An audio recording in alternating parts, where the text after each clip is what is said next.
So this session features your distinguished work from university across Taiwan, and you will be sharing. So firstly, let's begin by welcoming our first presenter, Dr. Pei-Ying Wu, Assistant Professor in the International Master's Program in Tourism and Hospitality at National Kaohsiung University of Hospitality and Tourism. Please join me in giving her a warm round of applause.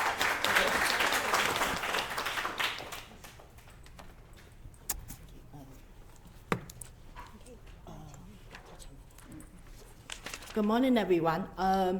Thank you for welcoming me. I'm the first one to present our homework. Okay, so nice to see everybody back to the NTNU here, and also I would say just following Dr. Han's keynote speech. I would say as a faculty, my research is more about the faculty, about ourselves, because we are the first frontline staff to deliver our knowledge to students. So this is my motivation to do this study. My topic is about from policy to pedagogy and faculty motivation, classroom challenges, and the sustainability of Taiwan's EMI mandate.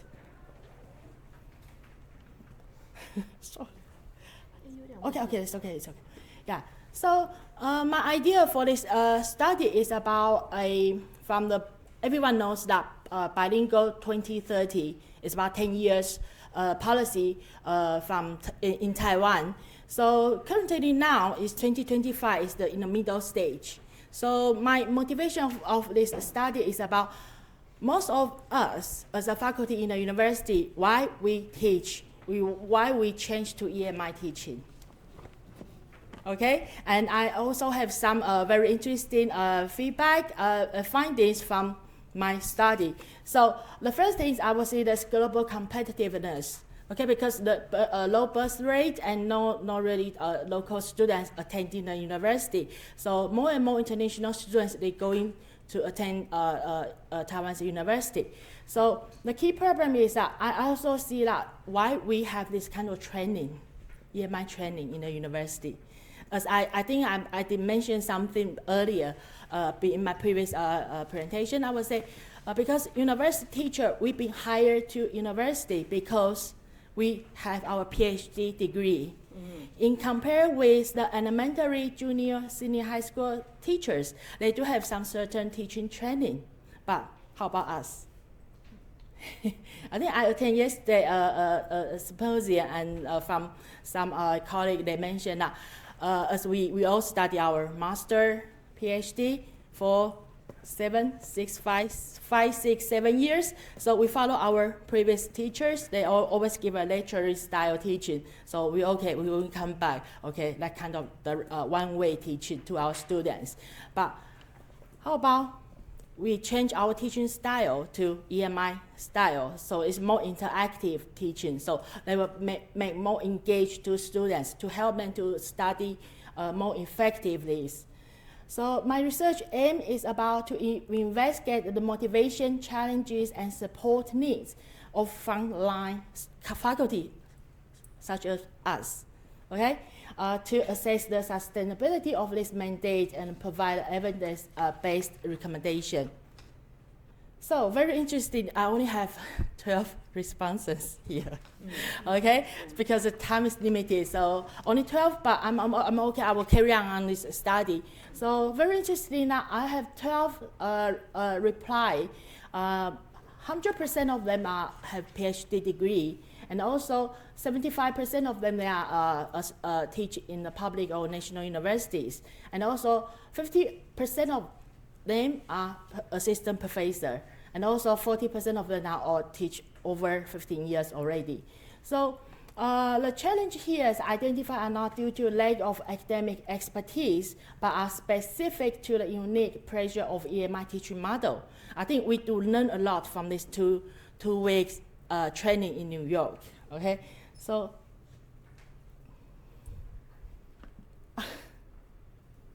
okay, that's very interesting. Motivation of EMI teaching. Okay, quite high motivation is about faculty's professional development, and also we believe that student career benefits can be increased by we account our EMI teaching. But very interesting that the lowest motivation is financial incentive. Can I maybe do one more survey here? Okay, how many of you, because I changed to EMI, I can have more pay? How many of you?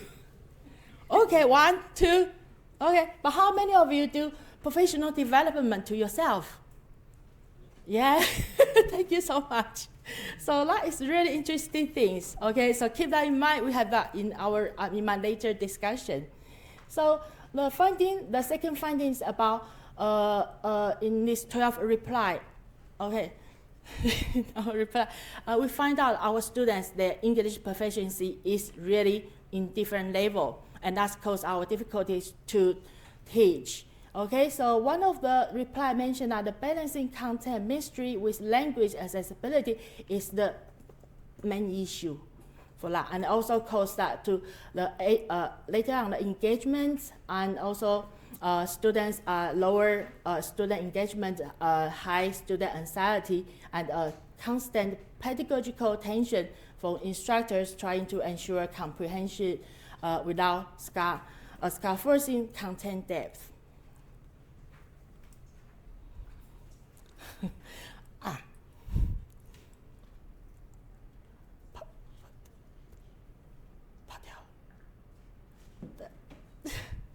That one. Okay, so I would say 75%. Yeah, the other one. So there is about 75% faculty that use Mandarin to clarify key concept, and still have 75% faculty provide bilingual materials for this kind of translanguaging. Okay. So that's very interesting things I also find from my study. Okay, now I asked a question as what kind of item is important, and what kind that item is important, and also the availability to the respondents. And that is the logic. This is the 5 items I find out that's really interesting. The first one is that faculty mentioned that the work adjustment is important, but there's very low availability in their university. So there's a big gap between this item. Okay, and also another, you can see here, a system of pay scale promotion. That's important to faculty, yes, but in reality, not available. Okay, in different universities. So that is okay.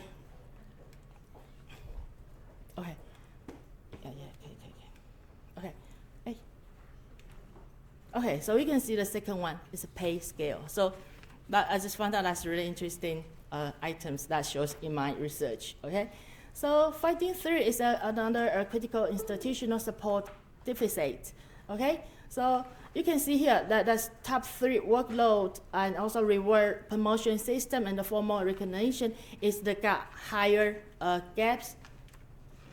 Hey, sorry, I should go here. Okay. So the discussion is on unsustainable imbalance, because I do have an equation here.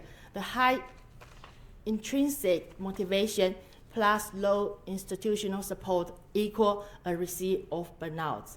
You know, the first line, as we all as a first line staff to deliver our knowledge to students. So we are the key person. Okay, if you burn out, what's the quality of teaching? Okay, so this is also from my research, and also in the end will be impact to the bilingual 2020 policy. Okay, so another one is data-driven blueprint for reform. We can see here, policy must align with pedagogy. Okay, so we find out here from my research, and the data provides us a roadmap and support clear evidence-based guide for institutional. So I think maybe from the government side or the university side, we need to make sure they understand that kind of message from the research. Okay, so addressing the structural gaps in workload, rewards, and recognition is most direct way to create a sustainable environment for EMI. Okay, so that's university policy or the policy maker. We need to mention that they have this kind of clear image to this message. Okay, so conclusion is about the critical disconnect between national policy goals for bilingual 2030 and on-the-ground institutional support. Okay, provide to the faculty responsible for its success. And also, I would say, from my study, the conclusion will be about faculty goodwill and commit. That's really currently that the EMI teachers rely on the first frontline staff, okay, to build an equitable and supportive and truly sustainable institutional ecosystem. Okay, so yeah, this is my research. Thank you. Thank you so much. Thank you. Please have a seat. Yeah, sure. All right, it's a very interesting study. Now the floor is open for a few minutes of discussion. Please, everybody jump in. Any question for Paying, sorry. Let me begin. This is a very interesting study. Can you say a few words about how you constructed the survey? Okay. Okay. I think the first thing, because that's very, very first idea is from my personal experience. Because I've been attend several, I would say quite a lot EMI training in Taiwan or even go abroad to receive this kind of training. And I find out why I'm going to do this. Yeah, from my personal experience. Sure. And also, after I have this kind of training back, I will say, okay, what's the motivation to do this? To do what? To do the training, to attend this kind of training, participate in professional development. Yeah. I see. Yeah. And so you were curious. The study was driven by your own curiosity. Yeah. You wanted to know how your colleagues felt about doing EMI. Yeah. Okay, great. Yeah. Does anyone else have a question or comment? Mike, please. Well, first of all, I did a lot of empirical research. One of the things is that the short time, the difficulty is to collect the data. So you only have 12 data, that made your empirical study is not possible, okay, because the size of the data is too small. I would highly suggest you try to connect each of us. And instead of give the survey, because we guys are very busy, probably the best way you should have the email communicate each one of us. That would probably increase your size. The other things I would highly suggest is there any research on the literature doing the similar things in other university or other country that you can check their research result and compare with your result? Is there a consistency or contrary to your result? And that will make your result more robust to compare, okay? And the last things I would like to mention when you do the presentation, instead of put too many words on your PPT, you can put the last words on the TD. One thing I find out in the teaching, if you put too many words on the PPT and the student would just read it instead of listen your lecture, okay? Instead of put too many words on PPT, I would highly suggest you put a small outline or picture of those kind of things, and then the student will more focus on, or the listener will more focus on your presentation. Great. Thank you so much, Mike. Those were very meaningful points you were making. I think some of what Mike said speak more to the future as to what you could do. For example, taking the study to the next level. This one is small scale, yet I will say it's a very meaningful study. Even with 12 teachers from the same university participating in this study, for her to know what was on everybody else's mind, right? But there are ways in which I agree she could substantiate the study, making it more and more sort of broader, more interesting, and more impactful. If I may follow up with another question for Paying. I was looking at the recommendations because as I was listening to you, I was thinking about what next. So now that you've done the survey, you got some results, what next? And you answered my question because you did actually talk about recommendations. Among the recommendations, there was this one regarding embracing multilingual pedagogy. Tell me a little bit about that. What does that mean?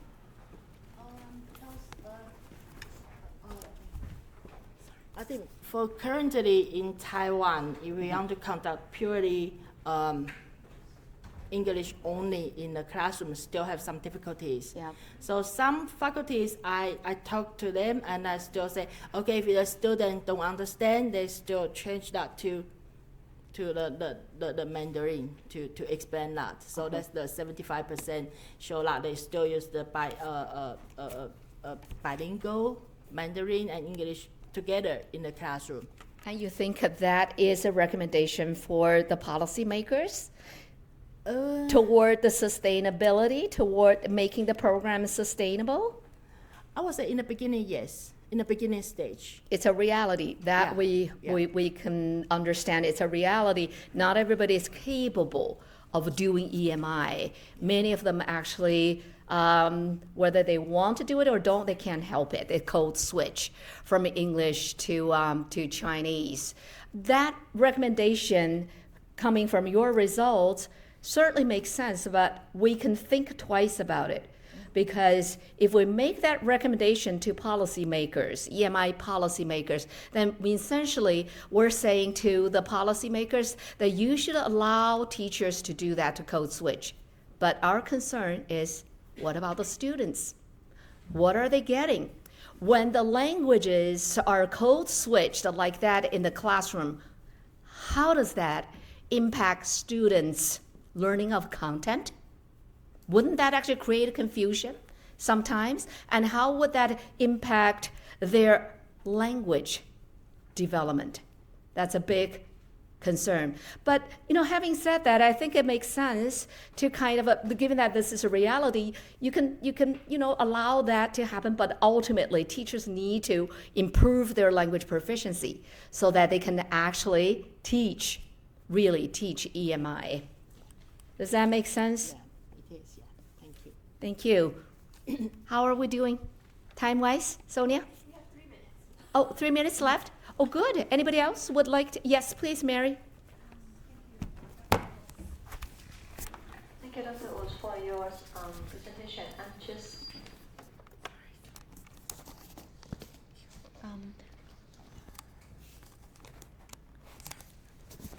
I don't give too much the questions. I just want to, because for the research, if you want to do the research, I think, first of all, we need to do the validation of the questions.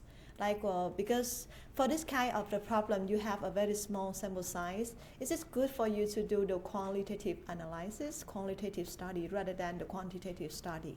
So maybe you will overcome the limitation. Professor Chung just mentioned it. Yeah. And the second is maybe we should think about before doing the questionnaire, because this is the new tool. So is it really necessary to do the validation before you conduct the research? I think that's just 2 questions. Thank you very much. And let me balance the output we've heard from 2 colleagues here with yet another perspective on this. Okay, something that I kept emphasizing in this class is that the type of research we all engage in is called exploratory practice. It's not even action research. It's a particular type of research. Right? So small scale is perfectly legitimate and, quantitative. Yeah, she showed numbers, but I wouldn't call her study quantitative because there was no use of inferential statistics. She showed the descriptive statistics, like numbers, percentage. So those I wouldn't consider quantitative study. But always everybody keep in mind, you're not held, but I'm glad that for some of our colleagues who come from a very sort of a different background than the humanities, they tend to look at the scale, they look at the data types, they look at the analysis, et cetera, et cetera. Yes, indeed, we do consider those things when we do a different type of research, but this is a classroom-based research. It's the teacher who wants to collect some data to inform her about what is happening. Okay, all right. How are we doing? Good? Yep. Why don't we, but you know, I think I used a little bit more time than was allocated to me. Why don't we just move on so we can save some time? How about that? Okay? All right. Yes, thank you, colleagues, for the wonderful discussion, and thank you so much, Professor Pei-Ying Wu, for presenting your data to us. Now, let's welcome Dr. Yuqing Lin, Yu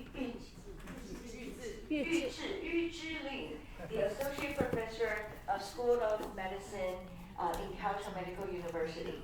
See, you just take a look at the Yuqing because Yuqing we are so related. We're so related, yes. So, yeah, shall I start? The floor is yours. Okay, thank you very much. Well, I would like to first show my deep appreciation from NTNU and the TC especially. What I learned from Professor Han or all the teachers were so impactful, and it caused even imprint effect. Actually, we printed on the back right here. Every word. Names are on your back. Not name, what you said, like phone function and Oh my God, keywords. keywords. So it's input, it's imprint, and your words has been so powerful, even caused the earthquake just now.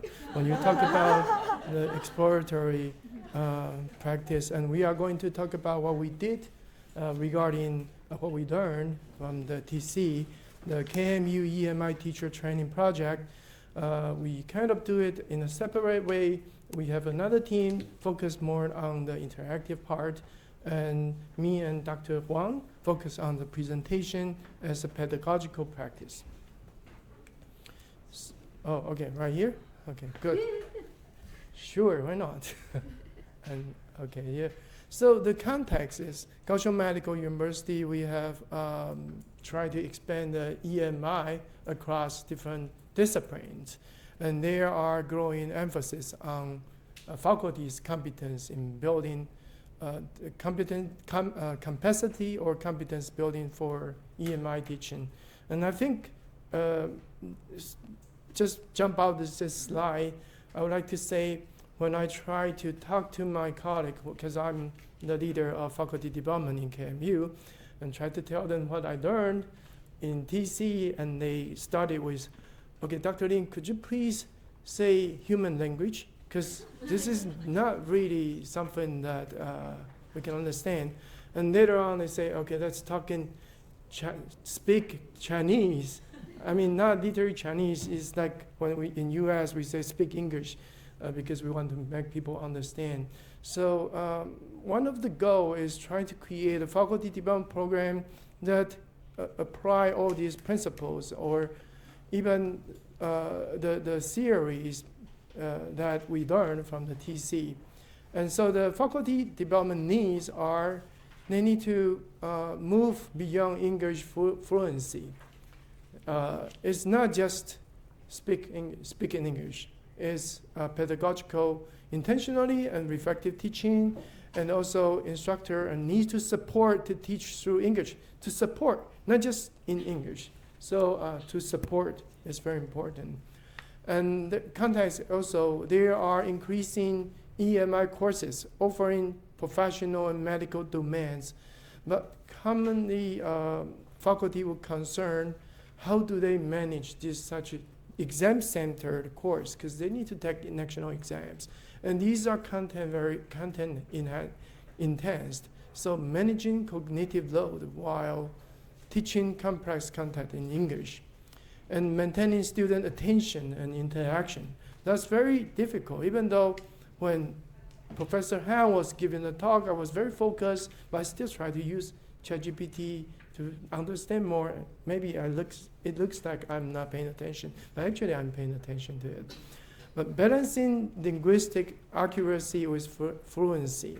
So extending our current EMI workshop emphasize much more on language correctness or the language fluency, limited focus on teaching through English or the functional use of the language. Even in Chinese, I actually complained to my colleagues that in the chest medicine section, clinical rotation, we teach every word about the chest X-ray. Like, this is the margin, this is opacity, this is whatever in Chinese, but the student cannot even report it in a functional way in Chinese to make the patient or the other colleagues understand. So functional use of language is actually the key when we are talking about competence-based medical education, competence-based whatever we are trying to make it work, make it an outcome that really apply to their work. So the purpose in the puzzle, the central inquiry, the puzzle is how can presentation skill be used deliberately to scaffold comprehension and interaction in EMI classroom. So there are many ways, like how we design our presentation, use label, figures, whatever. Or these are the presentation skills. The objective is to strengthen instructors' pedagogical use of presentation techniques, encourage reflective inquiry through exploratory practice. Now I love this term. That means I don't have to get an IRB before I do anything. Actually, currently, I have at least 5 EP going on in the hospital-wise. It's quite nice. And then cultivate EMI teaching as dialectic and interactive meaning making. So, and the conceptual framework, of course, we apply, I think, is from the chapters that Professor Han has mentioned earlier, the info model, input, negotiation, feedback, and output, and the implicit learning occur in negotiation or interaction or the context we provide. It's very important. And even in faculty development, if we don't provide such context, they will not understand, they will not see one, do one. And also scaffolding theory, try to provide a step-by-step, not the use of language is not the language itself, but to how to create a functional outcome of it. And exploratory practice. Teacher explore puzzles collaboratively. Everyone got their own puzzles, their strengths or their need. So how do they work together and make it sustainable, reflective, and become even a teacher community that keep going on? So the program overview, the aim is to, the project was designed to address this gap, helping faculty integrate language, pedagogy. Do we have 20 minutes or? 10 for you. Oh, yeah, okay, no problem. Yeah, I'll make it 3. And then reflection for more intentional EMI teaching. And the participants, so far we have recruited 15 KMU instructors. This is going to be a 1-year program, and it has been, actually, we have done it like 3 times. The initial, but we put a couple of results for the first or second times.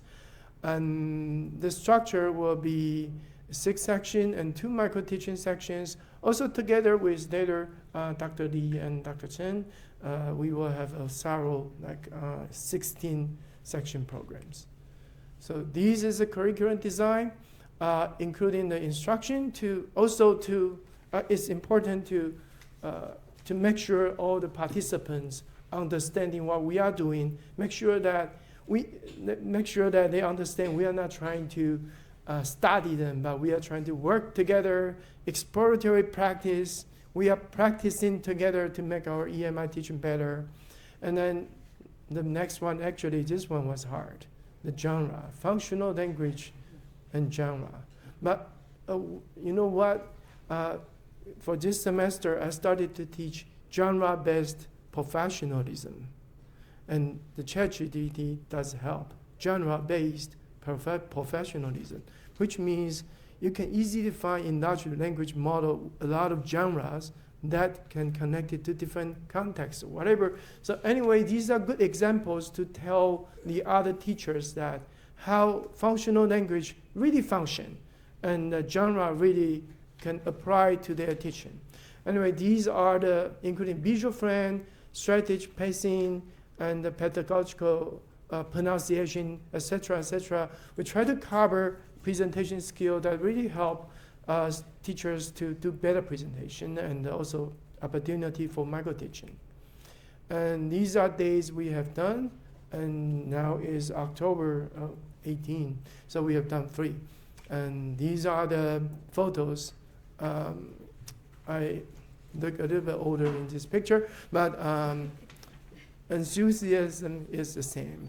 Anyway, we have a lot of teachers, and these are key persons like the directors, teams, or the others to participate. So we have key person to participate. That is very helpful. Okay, so we will move on to how we evaluate this program. I will pass this to Dr. Wang. Yes. Thank you, Dr. Ling. Good morning, everyone. Good morning. Yes. So let's talk about our evaluation.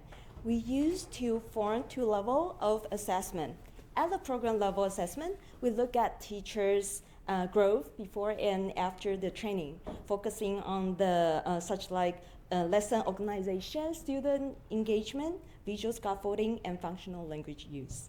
And at the session level, we collect short pre and post training reflection after each workshop, so that we can see what the faculty member learned immediately, took away, learned and applied. And so we use, and in the survey, we use both quantitative survey and qualitative reflection, so that we are not just see the number, but also can understand the thinking behind the change. Next, please. Okay, so in total, we recruit around 15 to 20 instructors participate in our program. However, the current phase of the data analysis, we only received 10 responses to the program level survey. As shown here, you can see we have 10 respondents, represent a wide range of the discipline across KMU. So 5 from the College of Medicine, and 3 from the College of Science, Life Science, and 2 from the College of Humanities and Social Science. And the number indicate that our program reached to a diverse academic audience. But despite the limited survey return rate, the respondents still provide a representative cross-section of the discipline involved in our training. And next, please. Among the respondents, most had between 1 and 5 years of EMI teaching experience, while few had taught EMI courses for over a decade. Sorry, I jumped to the next. Okay, okay, let's go back to this. No. And let's go back to see the background about their teaching experience. So then we have, we can see that 5 participants. Sorry, I think I meant. Okay, it's fine. Okay, we can see that only 3 participants have 1 to 5 years teaching experience, but we have raised participants have over 5 and over 25 years. So we can see that we have the early career and the senior faculty in our program, and which we found that very interesting that the younger faculty member always bring the fresh idea about how to engage students in the communication and learning activity in the classroom. And then we also found that the senior professor brought more deep insight about teaching in EMI and professional courses. That's very good intergeneral dialogue in our classroom. Let's go to next, yeah. So then let's look at their EMI teaching experience. So we found that among the 7 participants, we have 5 have 1 to 5 years teaching EMI, and then we have 2 already taught EMI courses over decades. And then for the rest of the participants, some of them had conduct international academic professional activities and or deliver international presentation in some professional contexts. Okay, so that's their background. And let's look at the program-based pre-test. So from this slide, we can see the mean score of their confidence in teaching in EMI. We can see the mean score range from the 3.0 to 3.7, suggesting that moderate confidence across most areas. And the faculty felt more confident in structuring content. Structuring content using visual tool, reflecting skills in input stage of Infor framework. However, they may have less confidence in interactive and communicative aspects, such as the genre adaptation, functional language use, and classroom negotiation. In short, we can see that participants enter the program with a good foundation of presentation, but they need more support from the developed interactive and student-centered learning teaching in EMI. And before the training, we also asked participants to reflect their past experience about teaching in EMI. And then the major type of challenge that emerged from their responses. The first is linguistic and cognitive load. Many found that difficult in express abstract and technical concept in English, and to think simultaneously while teaching, to create a high cognitive load. And the second involves student engagement. The participant mentioned that low student participation and challenge in maintaining their attention or given real-time feedback during discussion. And the third, the center focused on the time and resources management, which means that it's challenge to balancing content coverage while interaction time. But very interesting, we can see that the faculty start to use AI to help them to prepare for their courses and then to engage students' attention in the classroom. Okay, so so based on the pretest result, we can see that really validate our program design, that the faculty member may need more support or training on functional academic language and visual frame and the reflective practice. So then that validate the info and EP framework. Each session can then identify their needs, guide their EMI instructor from content delivery toward reflective, interactive driven teaching. And let's move to the session level, the pre and post test from our first session. Our first session focused on genre awareness and functional language use. And you can see the participant, the mean score increased clearly. And then, so that give us a reflection that even only single session, well-structured session can still provide meaningful growth for teacher pedagogical confidence and linguistic awareness. Okay, so let's go back, let's go to see their reflection after the session. So the participants share that there are clear increase of pedagogical awareness, and many participants also mentioned that they are now realize teaching in EMI is not only teaching in English, but also teaching, use English to teach, okay. And then also second, they shows the growth of presentation and interaction skills. Okay. And they also note that being more comfortable integrating AI tool to enhance teaching material and student engagement. For future support and needs, and then participants want more hands-on practice skill and concrete example of teaching EMI. And then they also emphasize the needs institutional and technical support, such as TA assistant, time flexibility, and training in AI educational software. Okay.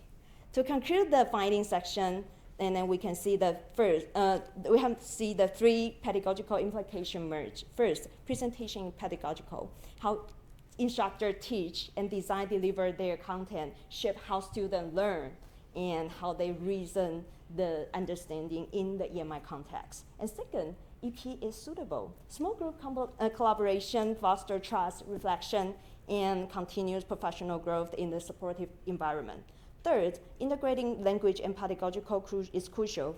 Effective EMI teaching rely on purposeful use of the functional language, support both communication, professional understanding. So for the next step, let's look ahead. We still have a few sessions at the end of by the end of the 2025, and we will some micro teaching and 2026. So we focus on expanding the project impact. We also complete the remand session, and then we hope to establish the institutional reflective circle, sustaining EMI development through ongoing collaborative learning communities. Okay, to conclude, this project addressed the challenge faced by EMI instructor in balance global expectation with local linguistic and cultural realities. And by focusing on so our approach aligned well with Taiwan's academic culture, fostering trust and shared growth. So by focusing on the puzzle rather than the problem, it encouraged our faculty member to explore teaching challenges with creativity and openness. Okay, so for the long term, that we hope that this model balance innovative with the empathy, linking global teaching standards to the local authenticities. Okay. So the ensure presentation in EMI is not just the delivery, it is pedagogical design in action. Okay. So that's all our presentation for today. Sorry, we don't have enough time, but I just try my best to keep the time. Thank you. Thank you all. Thank you. Please have a seat. Time for discussion. Do we have time? Okay. Okay, good. The floor is open, everybody. Okay. Instead of waiting, I'm going to kickstart the discussion by asking the presenters to clarify a little bit what you mean by presentation. Because this whole project is about presentation, and yet listening to your presentation, it appeared that what you did went beyond presentation. First of all, I think a definition, an operationalization of presentation for the present study would be helpful. So say a few words, please. Thank you. Yes, in our presentation, maybe what we mean by presentation goes beyond what the presentation itself, because actually we are trying to deliver or trying to foster the ability of presentation that support not just presentation or understanding or delivery of the knowledge, but also it's a skill to support the other pedagogical activities such as interaction or something.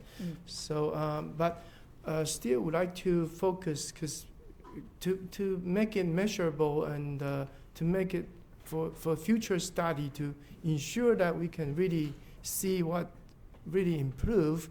Would like to focus more on the content delivery or the proper use of language itself by the teacher, or for example, to deliver the content, not just point out the keywords, but also use the functional use of language itself as a part of the presentation, as a demonstration to show students.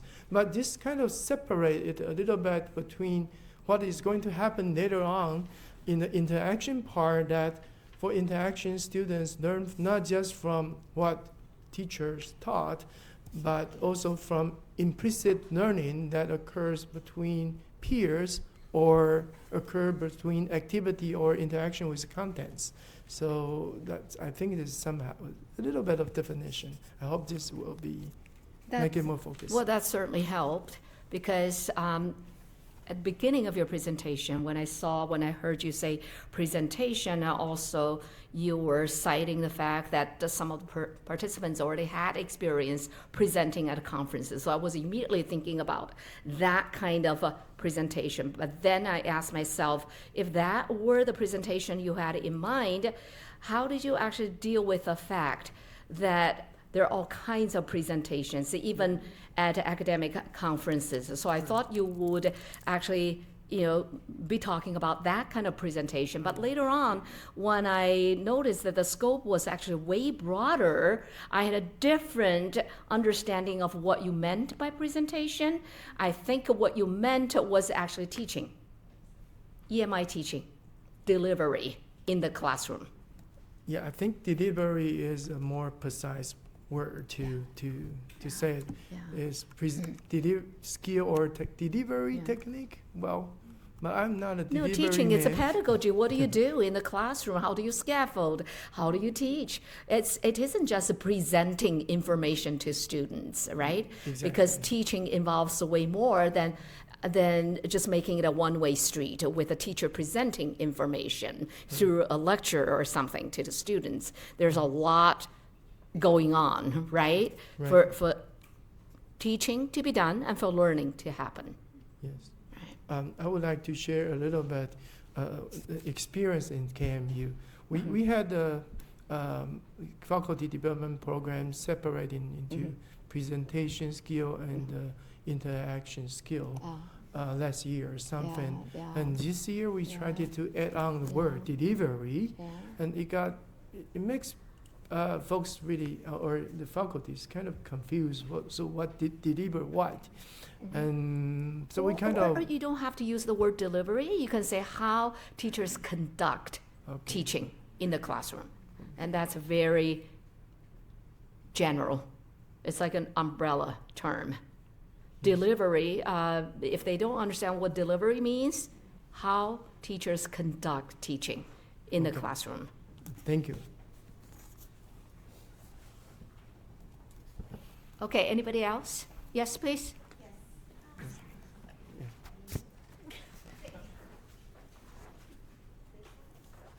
Can you hear me? Yes. Okay. Thank you so much, Dr. Lin and Dr. Man. I really enjoyed it. So I have, my question is regarding pedagogical implications, specifically number 2.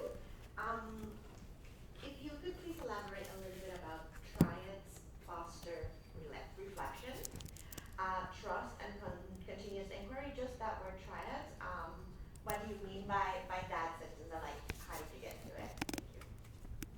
Thank you. So actually, the idea is came from one of the theory that I use in the teaching in social work departments that we call it evaluate experiential, which means that we put students in different work 原因是因为这个麦克风是录音的麦克风，不是为了要扩音的麦克风，所以要递过去。对对对，你不用害怕有那个，不用害怕绕过去，你就动作快一点，但是你要递过去。 So in our training program, we try to separate in our participants in different roles as well. But since we only have like 15 to 20 participants, so we couldn't fit 5 rows in the small group. So we put them in like a role as a student, and a role as a teacher teaching EMI, and role as an observer. So they can think differently, and then use maybe provide different reflection or suggestion while they are discuss the challenge they face in the teaching EMI classroom. That's what I'm trying to say. Thank you. Thank you. Anybody else? Is there still time? About 2 minutes. 2 minutes, everybody, please. Anyone? Anybody? Sonia, you want to chime in? Or it's okay, or you want to give the time to others? Yeah, you do? Okay, good. Very good. So next steps, let me pick up on something else here. I can use all the time there is, actually. Yeah, but I don't want to do that. I like the potential of this study, I do, because it appears that through this study you realize, both of you have come to realize that there's a lot of potential here with the exploratory practice. It isn't just with the EMI instructors, others can also benefit from doing this kind of exploratory practice. Want to comment? Yeah, actually, I done another workshop before going to TC. It's a competence-based medical education workshop with ACGME, anyway, the institution. And we are thinking about, okay, we didn't really make it a serious study, but following while we are doing the EP, and then we actually submit a paper just last week following the process. I don't know, we're still working on that. Hopefully, it's a good idea. We can just extend. You deserve a round of applause just for your effort. Well, thank you. The ED is like an earthquake power. It's so strong. Keep on trying, that's the way to go. Yeah, if you try, you may succeed or you may fail. So what? If you fail, just get up and try again. Thank you. But I don't want to get up right now.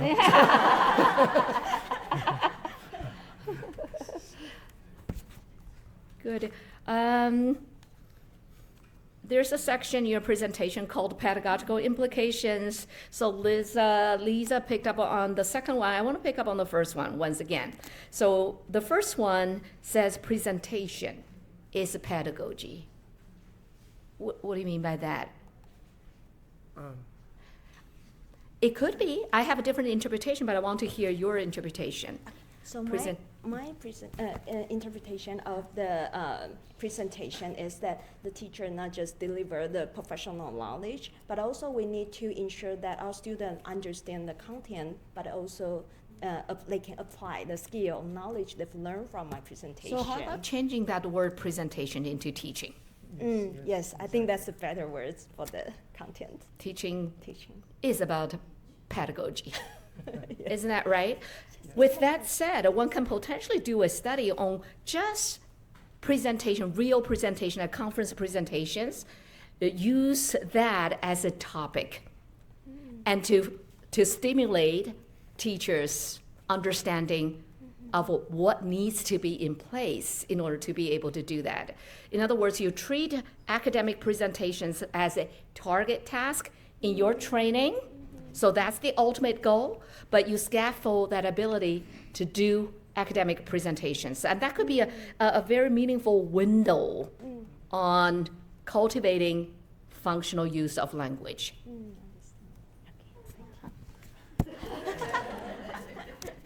Thank you. Over to you, Sonia. Discussion, moving from the section of EMI teachers to how to conduct with the internal teacher training program using the knowledge that you learn from the program. That is just exciting. Thank you so much, Dr. Lin Yuzhi and Dr. Huang Yuzhu for your presentation. So coming up, let's welcome Dr. Chen Yiling and Dr. Li Jianhong. Both are from Kaohsiung Medical University. And one is from Department of Respiratory Therapy, and the other one is from Department of Medical Applied Chemistry. Together, they are presenting the topics about promoting interaction in EMI science classrooms, faculty development initiatives using info tasks. I assume that you will be very exciting, and let's join us to welcome them. May I ask real quick, are you presenting together? Yes. Okay, so you want a 5-minute and then a 1 minute, yes? For the whole whole of it. Okay. All right. Thank you. All right. Originally, I want to say don't take time from her, and take time from me because I'm gonna give the opening. Okay. So good morning, everybody. It's great to see everybody again, and thank you for the opportunity to let us to share some of the thing we learned for this work for our some of the faculty development initiative program. And so let's move to Professor Chen. Good morning, everyone. So I just talk some background about this project. So in previous study, they have shown that students have faced some challenges during the EMI classroom, such as difficulties in understanding the course content, cannot express their idea very fluently in English, and insufficient teacher-student interaction and discussion. But some also highlight that with the appropriate instruction methods, actually EMI did not affect the delivery or acquisition of the professional knowledge. So some suggest that when you construct an EMI classroom, you should use the different pedagogical strategy, promote the classroom engagement and participation, and support the student with the ability to learn the knowledge by themselves. Okay. And according to the research, also show that the teachers and student interaction was the most effective approach for learning followed by like the practical activity, experiment, and research. However, the lecture-based and one-way teaching was the least effective method. So to foster the classroom interaction, so that when the instructors decide the strategy for EMI classroom, they should increase the opportunity for students to use English in class discussion and encourage the student to participate in the discussion actively. These can build the students' confidence in spoken language and also reduce their anxiety in taking the EMI class. However, some studies also highlight some challenges, like the one focus on a medical program that the students reveal that they have to rely on using the Chinese to guiding the interaction activity because students have limited professional knowledge. And from teachers' perspective, they may feel anxious speak English in the classroom. This may also constrain the interaction.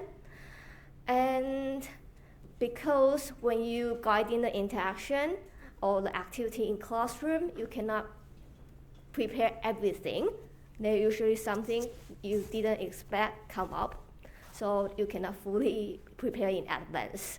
So they support the finding that most of compared with a non-EMI teacher, the EMI teacher prefer lecture style and have fewer interaction activity. Okay. So, sorry. However, the task-based teaching may be a promising solution in a science EMI classroom because the student need to engage the meaningful problem-solving activities which can promote higher order thinking and use the language. And also someone say when you combine the infrastructure, this can provide a systemic interaction and learning. And also someone also highlight the role of the AI tools in EMI classroom, which not only can reduce the teacher workload, but also can maintain their interaction with the student at the same time. And with the also highlight the potential of the AI use in the EMI because it can help to enhance the classroom design, reflective practice, and the student engagement. So based on this finding, in science EMI classroom, AI can support the info-based, task-oriented design by generating authentic materials and promotes both teachers and learners' learning outcomes and engagement. Okay. So the end of this project is that because the systemic EMI teacher training and reflective practice are very important to sustain bilingual higher education in Taiwan, and the faculty support in professional development are also important for EMI instruction. So the aim of our project is that the first one, we want to support our faculty member by addressing their teaching challenges, promote more interactive classroom environment, and we also want to contribute a broader institutional goal, like build a community in Kaohsiung Medical University, so we can provide a space for teachers to share and also enhance their teaching technique and also promote the peer collaboration. So in this case, the professional development is not just learning how to use this technique, but also can create a sustainable EMI culture that encourage reflection, innovation, and mutual support. Okay. So also we have a workshop, and our participants have to meet 3 criteria, like they have to be the teacher from Kaohsiung Medical University and can attend both sections in our workshop and of course complete our questionnaire.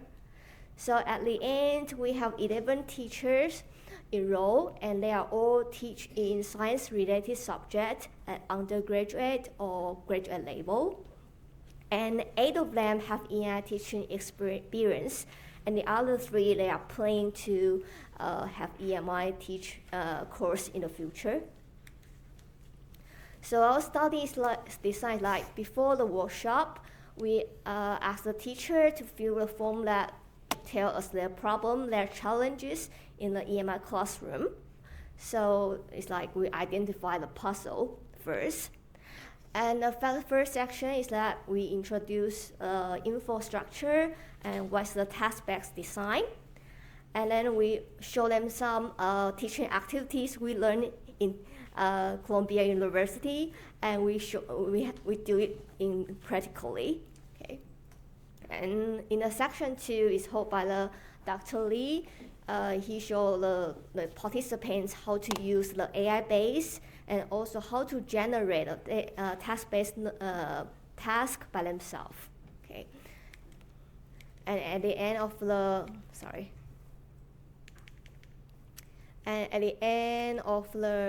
workshop, we will ask the participant to fill in the same questionnaire at the same time, so we can compare their response before the workshop and after the workshop. Okay. It's my turn. Okay. All right. So in the beginning, we actually do some of the questionnaire to ask about the puzzle in the EMI classroom. So here you can clearly see actually limited student interaction and participation is one of the big challenge or puzzle for our teachers. So following, we have 2 sections currently. However, we don't, due to the time limited time, so we haven't really let our faculty members to really demonstrate in their classroom and give some feedback from them. So basically, I'm going to introduce the 2 sections, which was conducted by Professor Chen and me. And the first section was about fostering classroom interaction through the activities. So basically, again, we do the pre-class questionnaire. So you can see this colorful pie chart because some of the faculty actually wing of some teaching excellent in our university. And some of them actually were the beginner or starting for their career in EMI teaching. So you can see really colorful pie chart here regarding for design an interactive activity for the EMI classrooms or active engagement with the student, or when you have lead out of the discussion only depend on few of the students. So then Professor Chen give some of the introductory about what's the infrastructures, as everybody here probably already knows it, and then demonstrated the 2-line activities like asking question, well, what do you know about Kaohsiung, and then separate to the each go on like that. And so then after that, we have these post-classroom questionnaires. I'm not so sure if really the teacher feel a lot of self-confidence, so they actually show strong agree about they know how to do that. But hopefully it's not just their self-confidence. They can really demonstrate them in the classroom to help the student be more engaged and or learning the content and language as well. So in the section 2 is about what will conduct by me. We're using how to use AI tools for designing a task for your class. Okay. So once again, we do this survey before the classroom, so you can still see the colorful pie chart. Some of the teachers really know how to use the ChatGPT or these AI tools to design a class, and some of them know how to use that for the taste-based activities, and then probably most of them agree this task-based learning will be better than these traditional teaching methods. Okay. So in order to show how all the faculty members, first, because most of them are the science teachers also, they probably didn't know this terminology. So we introduce the difference between the target task and pedagogical task, and how do you do that based on the infrastructures. How can you use AI to design the task? And so you can see the picture on the left is what I'm going to deliver this lecture. Okay. So of course, we showed some of the procedure how to do that. You give some prompt for your ChatGPT. For example, choose some of the target domain. Or for example, somebody teach organic chemistry, somebody teach biology, and then you instruct the ChatGPT to develop the task. And then of course, you have to negotiate with the ChatGPT. We can use this affordance to do that. And then finally, you gather the result from the ChatGPT, and then you can confirm if really that's what you think will be the good activity or good task for our student learning during the classroom. So one of the examples I actually really did by myself during the classroom was I show this stereochemistry and then tell them how do they generate it, and then you can see on the right-hand side, that's what the ChatGPT generated for me. And honestly with everybody, I actually did that during the summer for one of the 15 micro-teaching videos, and that was for another EMI learning workshop. And then I got selected for the demonstration for rest of the faculties. Yeah. Okay. Unfortunately, due to the time limit, I'm not able to show it to everybody. If you are interested, I can share the video later. Okay.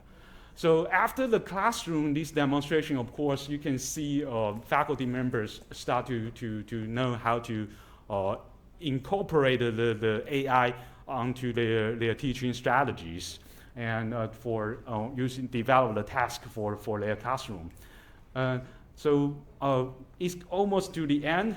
For my conclusion here was we currently have been show of the two through the traditional activity, interactive activity to demonstrate to our faculty how do they do that. And also we introduce what is the task and how do we use AI tools to design the task for enhancing the learning outcomes. But of course, due to the time limit, we probably still need a few more workshops to see how the faculties really demonstrate these things in their classroom and get feedback from them. And of course, both of us would like to also implement this strategy during our classroom as well. And one of the things is some of the reflection, maybe some of us can help me later. The first one probably is not really just when the faculty members participate two lines. They are more interesting about participate others activities, interactive activities. So Professor Chen probably will show them in the later of the period. But one of the questions keeping in my mind was, they say both sessions are very useful, but how can we evaluate student participation fairly during these activities? Since we are using these test beds, so a lot of interactive activity were among the students. How do we really evaluate students very fairly compared to the traditional method, or we can judge the grade very fair by a lot of like a test or some of the traditional way. Okay. So finally, I still have a lot of time, but okay. Finally, I would like to sincerely thank Professor Han and Ashley, Lisa, and all the EMI teams for providing us the opportunity to learn, reflect, and refine our teaching strategy and perspective as we continue to grow, since we are early career faculties in our areas, so we can continue to grow as a long-term in the EMI teaching careers. Okay, and thank you for your attention. Thank you so much, doctors. Before our Q&A session, could I please step in for some housekeeping? So starting from now on, for the Q&A session, the listeners, please just feel free to use the microphone on your table, and we will not passing that microphone. No, but that does not include to Dr. Han and also the presenter. But the rest of us, we are just using the desktop ones. And then and let's have our full attention to the presenter and leave the questions and discussion to the Q&A session. Thank you so much. Now let's welcome Dr. Han. Thank you so much, Sonia, for that housekeeping. It's so important. We're not taking full advantage of what we are able to use in this room to maximize the discussion, the effectiveness of discussion. Thank you so much. Please have a seat. Thank you very much, Yiling and Jianhong. I really appreciate. your hard work. And I particularly appreciate what you said, Jianhong, in that last minute. You said, we will want to continue to grow. That's exactly what we want to hear. This is just a beginning. Okay, thank you very much. And I don't want to use all the time, but I do want to respond to one of your questions, outstanding questions, which you listed under reflections. And that is, both sessions are useful, but how can we evaluate students' participation fairly during the activities? So evaluation in this case will take place while the process is ongoing. So the instructors need to pay close attention to at least two things. One is the level of participation from the attendees, the level of participation. If the level of participation is low, then you need to think about why. Why is the participation level low? So look at the level of participation. The other thing you can look at is listen to the attendees very carefully and really listen to their language use. If they're using language, using English to express their ideas, tune into the quality of their use of language, okay? If they're not using English to express themselves, if they're just quiet, that is an indication that perhaps the training activities are a little bit way above their heads. Okay, so you need to have, this is not traditional assessment. It needs to be process oriented. Two things in particular, level of participation and use of language. Their use of language or lack thereof is an important indication of what's happening. Okay, thank you. The floor is open, everybody. Yonghui, can I invite you to say a few words? Thank you very much, Professor Han. I would like to have a question for this very interesting group on having different kinds of teaching strategies involved in your research or practice. Okay, and then I would like to know why you are especially interested in using two lines and why you decided to apply this kind of strategy. Thank you very much. Actually, we talk many the principle of this interactive activity, but because limit of time and the space, so I think the two lines more applicable at the moment, and maybe easier for teacher to experience the different type of interactive activity in our workshop. Thank you. That was a great one. That was a good one. Good response. And let me now invite Zhu Jun to make a comment or two. Thank you. So I would like to know that what you personally learned from this training session, each of you, that maybe can implement in your future career.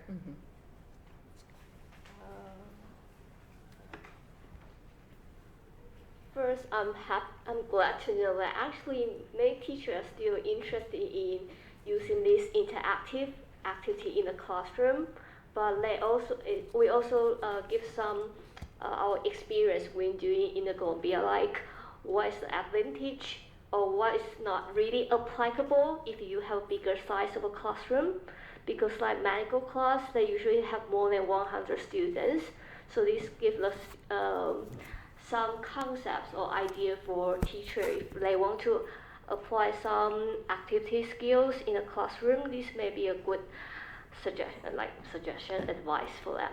Yeah. Okay. All right. Thank you very much.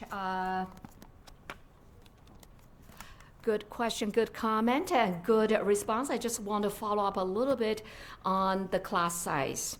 Teachers often use class size as an excuse for not allowing students to interact in the classroom. They also always say, oh, we have 100 students in the classroom. It's very hard to organize group activities. I think that's correct, but only to some extent, because there are various ways in which you can get a student-student interaction going. For example, in Mike's class, Mike gave a lecture. I mean, it was very appropriate, focusing on problems. That's what I liked most about that session. Mike could potentially leave some time for interaction, pair work, as opposed to small groups. Because if we're small groups, then students would all have to get up, and that would like take up a lot of time to organize. And we saw a little bit of that in some classes with a sort of a considerable number of students. But at least the way the seating arrangements, as much as they're very restricted, pair work, turn to the person sitting next to you, talk a little bit, so that's interaction, right? And then you can continue. That way, you are keeping them engaged. Thank you. Yes, oh no, the one behind you, sorry. Yeah. Yeah, I have a question about this group. Yes, since you said that you have a lot of interactive activities, first I would like to ask, besides the two-line, these activities, what kind of activities will you learn? And also that, how did you apply those activities into your real classroom? Because I know that for all those interactive activities, probably not every activity can just suitable fit for the classroom. So how do you apply that to real scenario? So first, because I think we learn many activities, but actually many of them our department teachers never heard about that. So in the beginning, we just want to give them some introduction about how to use those activities in the classroom. So we tell them like as I say, what was the suitable timing to use the individual activities. So like, as I say, if you only have 10 students or around 20, it's okay to use the two-line. And we also should we also introduce like working gallery, something.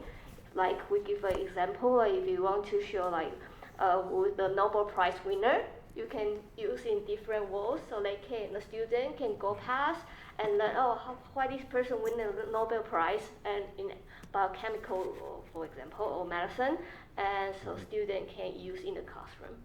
Yeah, thank you. Yeah, that like the gallery work, or you use that four corners or this and that.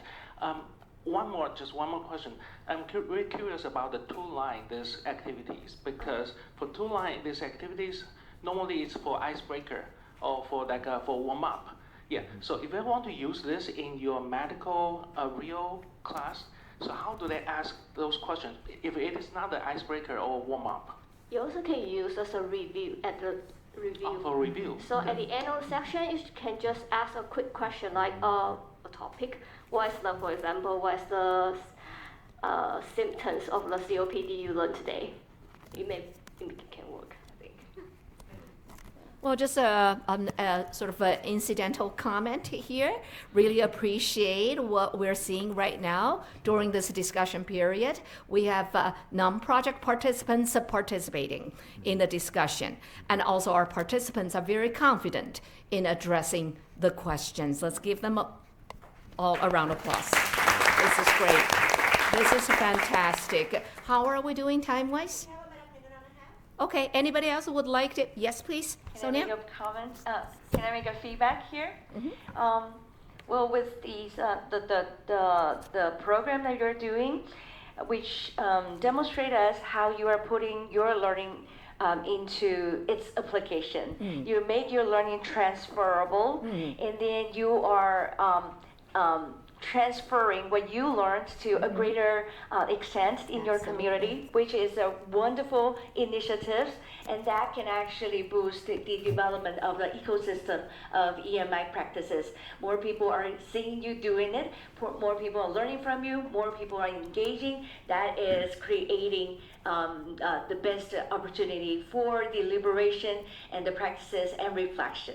The second thing is, when you're looking at the confidence level of the participants, and it has a significant decrease, which is very nice with a before and after. It is exciting and inspiring. I believe that they can also see that how exciting implementing these kind of strategy in their class could be like. And the third one is that using the cascading model, that you are bringing in new ideas and also bringing in their, concerns or problems. But with that, they got this, problem-solving process within the workshop. And then you are again celebrating the success of this program. It is because that you are applying them. And yes, with the confidence that you are applying, replying to the questions that each kind of strategy can be used within different phases of the classroom, demonstrates how well you learned from this program, and I am very happy to see that. Thank you. Thank you so much. Sonia, I can agree more with you. Let me tag another comment to yours. I think what we're seeing right now really speaks to the impact of TC, NTNU, EMI, because it appears like the presentations we've heard so far all deal with the professional development, which means participants themselves are now conducting professional development activities in their context. Thank you. This is just wonderful. Yes, as Professor Han also mentioned, that the previous three talking about perceptions, talking about the training project, talking about making impacts in their community, but moving on, we have something more even exciting. It is because what we're learning is that we want to bring that greater impact to our students, right? And then here we come with some topics talking about how can they improve their teaching in their classroom. So let's welcome Dr. Junko Dosaka, who's the assistant professor from Taichung University of Science and Technology. Her topic is how can my students improve their question generation techniques by using ChatGPT? Okay, but Welcome. I have to use this one. Hello, it's so good to see you all and Dr. Han as well. And I'm very nervous actually. So we'll see. Okay, here is my question. How can my students improve their question generation techniques by using ChatGPT? Oops, which one? Oh, okay. Then introduction, my EMI course is Comparative Cultural Study of Taiwan and Japan. And I have 30 students. Oops. Go back. How can I go to the next one? Okay. And then the theme for this project is that students will discuss about let's present a new food at International Food Festival in New York City. I created. And then the students, the requirement, students when they discuss about the new food that must reflect both characteristics of food culture in Taiwan and Japan, and they in small groups need to do presentation on their new food ideas as their midterm evaluation. And here's the question. When I first attended EMI training session, and in a English or Canadian instructor asked us, do your students ask questions? And that inspired me to come up with this research question. How could my students improve their question generating techniques by using ChatGPT? And these are the data sources. And then the capstone project procedure. First week, students answered open-ended questionnaire. And second week, students engaged in small group discussion about new food ideas without using internet nor ChatGPT. And third and fourth weeks, students in small groups discussed about new food ideas using ChatGPT.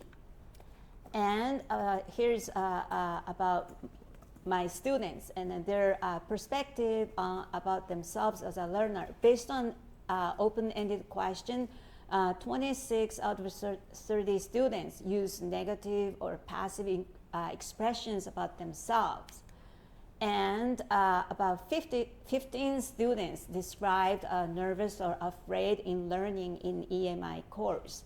And 16 students said more positive expressions. And here's the findings. I have three perspectives.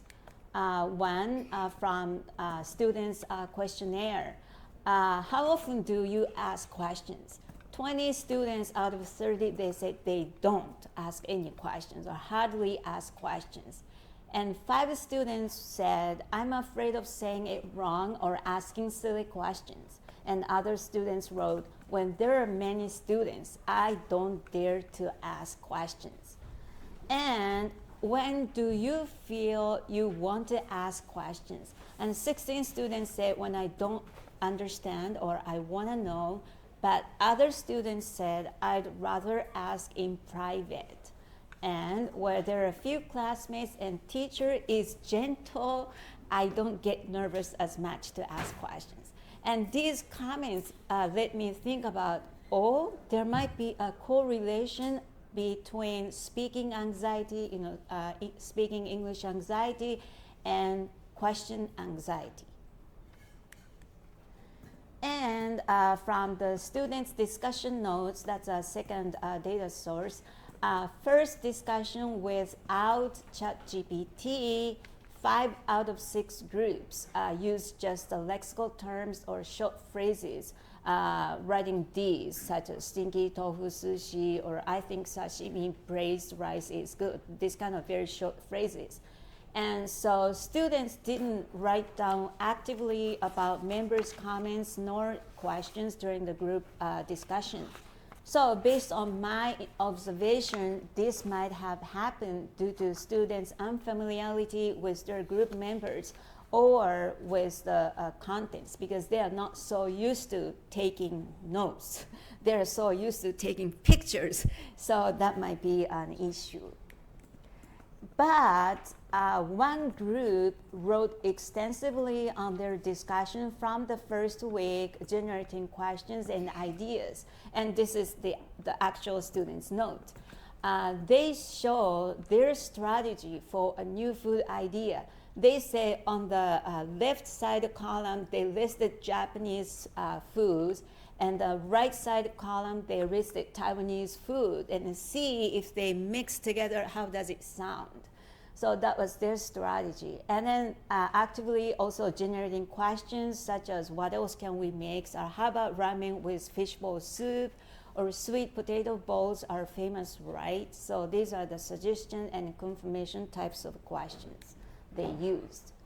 And then third week of small group discussion with use of ChatGPT, for some reason 2 groups didn't use it for group discussion.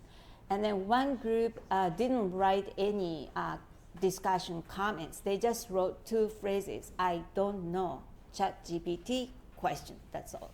And then 3 groups asked ChatGPT concrete questions such as how to combine Chinese, Japanese food cooking style, but not active questions nor generating questions. However, one group with active discussion without ChatGPT, this same group, the first discussion with ChatGPT, they asked, how did you think bubble sushi, natto ramen, natto ruro fan, fishbowl ramen noodles? So instead of asking ChatGPT for creative ideas, they used it to evaluate their own ideas. And then these are the ChatGPT answers.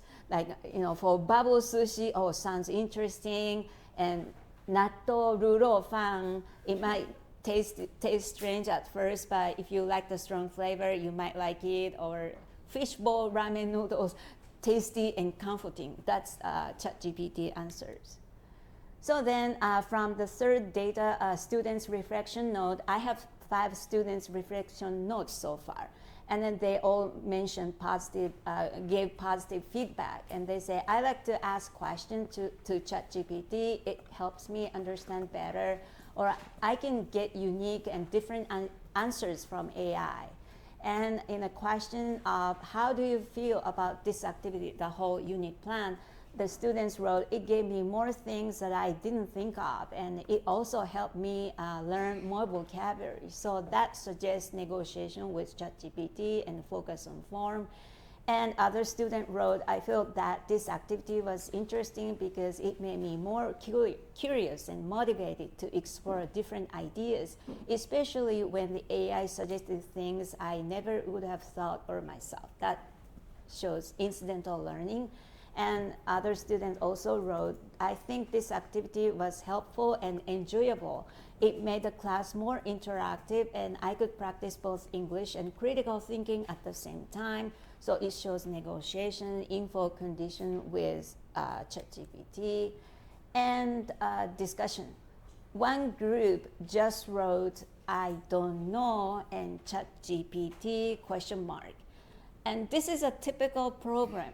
The students don't even ask their classmates nor instructors for help, and these students are fixated with the situation or problem. So Hyun and others pointed out, students are often left alone and feel most anxious about generating ideas for creative problem solving.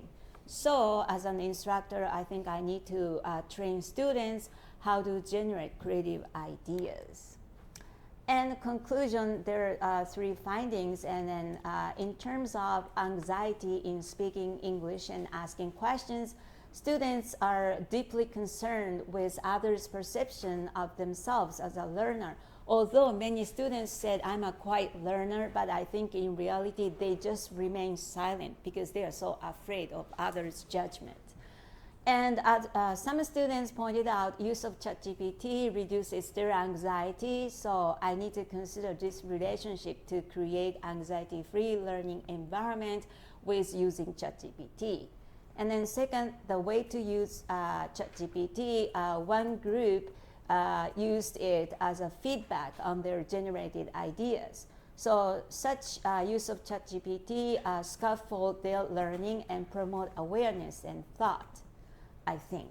And then the third student's reflection note, this unit plan seems to reflect a functional approach eliciting students' incidental learning and info conditions with ChatGPT. So to answer my own research question, how can my students improve their questioning techniques by using ChatGPT? After actually 4 weeks of data collection, are they improving it? One group showed a good sign, however, other groups didn't show any big improvements. Instead, they still relied on ChatGPT to generate new ideas. So I still need to continue to observe this activity for a longer period of time for any improvements. Thank you for listening. Thank you. Thank you. Please have a seat. Yes. Okay. Question, comment, suggestion? Yuji, it appears you're ready to ask a question. Go ahead. Not really, but I was looking at you and you were looking at me. but yeah, I'm curious about students' perception or idea about ChatGPT as what in their learning or in their class. Because you showed the question about what is ChatGPT from the students. I'm kind of curious about, there could be a variety of students' idea about what ChatGPT is. It could be a tool for cheating, it could be a tool for learning, it could be a tool for multiplying your idea, or it could be a tool for providing you help assistance with language, especially when it's a large language model. So I would like to know more about your experience. This is the issue. Yeah, thank you for your question. I gave students my open-ended questionnaire, and all of them said they have used ChatGPT before and to just get more information or just to practice the language or basically just look for information. That's very typical. But on the other hand, many of my students wrote that they also recognize the limitation of ChatGPT. They know that they cannot 100% rely on the answers that were given by ChatGPT. So I was quite impressed that students not just rely on ChatGPT, but at the same time, they are aware of the limitation of its use. So that's the group of the students I have right now. Can I have one more question to follow up?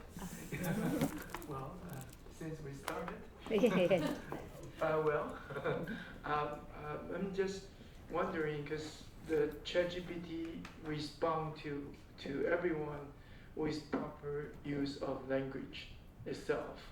Like when we ask some question, it respond with form, meaning, function itself.